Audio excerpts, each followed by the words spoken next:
मालेगाव बॉम्बस्फोट प्रकरणी पुराव्यांअभावी साध्वी प्रज्ञा सिंग ठाकूरांसह 7 जणांची निर्दोष मुक्तता, संशयाच्या आधारावर आरोपींना शिक्षा होऊ शकत नाही, कोर्टाचं निरीक्षण।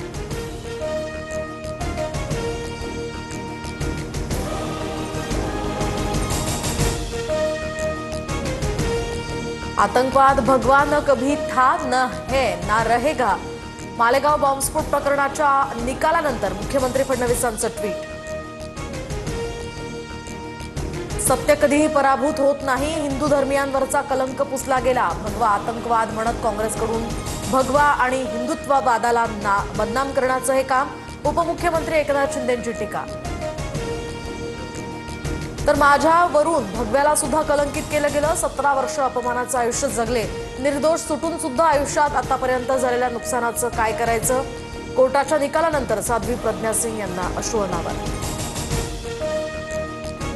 17 वर्ष शिक्षा भोगली, अधिकारांचा गैरवापर करून आम्हाला शिक्षा दिली। सामान्य माणसाला असा त्रास पुन्हा होऊ नये। निकालानंतर कर्नल पुरोहितांनी कोर्टाचे आभार मानले। कोर्टाच्या निर्णयानं आमच्यावरील डाग पुसला। मालेगाव प्रकरणातील निकालानंतर रमेश उपाध्याय यांचं वक्तव्य। या निकालानंतर सुद्धा सरकार सुप्रीम कोर्टात जाणार का? दोषींवर कारवाई झालीच पाहिजे। सक्षम पुरावे न मिळाल्यामुळे कुणाला सोडलं जात असेल तर असं होऊ नये, हर्षवर्धन सपकाळ यांची प्रतिक्रिया। आज दूध का दूध आणि पाणी का पाणी झालं। मुस्लिम पॉलिटिक्स होत असल्याचं वाटल्यानंच एकनाथ शिंदे महाविकास आघाडीतनं बाहेर पडले। मालेगाव प्रकरणाच्या निकालानंतर निशिकांत दुबेंचा आरोप। मालेगाव प्रकरणामध्ये पोलीस पुरावे देऊ शकले नाहीत, गुन्हेगारांना शोधता येत नाही, हे गृह खातं आणि पोलीस खात्याचं अपयश। अरविंद सावंतांची टीका। काँग्रेसच्या विकृत राजकारणाला दिलेली ही चपराक, खोटे पुरावे रचण्यात आले। काँग्रेसनं हिंदू समाजाची माफी मागायला हवी, केशव उपाध्यायांची मागणी। आरोपी निर्दोष होत असतील तर मालेगाव बॉम्बस्फोटामागे कोण होतं? आरोपींविरोधात पुरावे नाहीत, मग खोटे पुरावे कुणी तयार केले?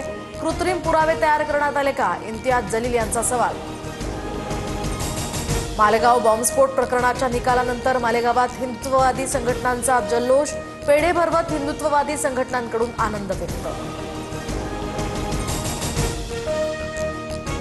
महादेव मुंडेंच्या पत्नी ज्ञानेश्वरी मुंडे आज मुख्यमंत्री फडणवीसांना भेटणार। मुख्यमंत्र्यांना भेटून यातना सांगणार, जिवंत असेपर्यंत न्यायाचा लढा लढणार, ज्ञानेश्वरी मुंडेंची प्रतिक्रिया।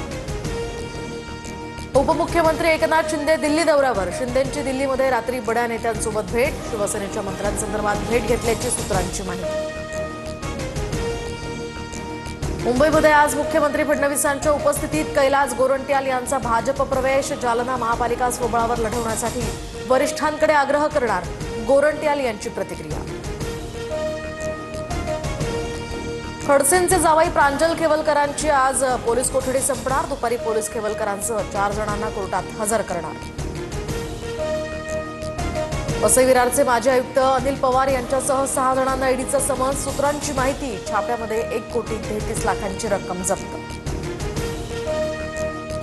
लाडक्या बहिणीचा लाभ लाटणाऱ्या सरकारी कर्मचाऱ्यांवर कारवाई होणार, लाभाची रक्कम कर्मचाऱ्यांकडून वसूल केली जाणार, सूत्रांची माहिती।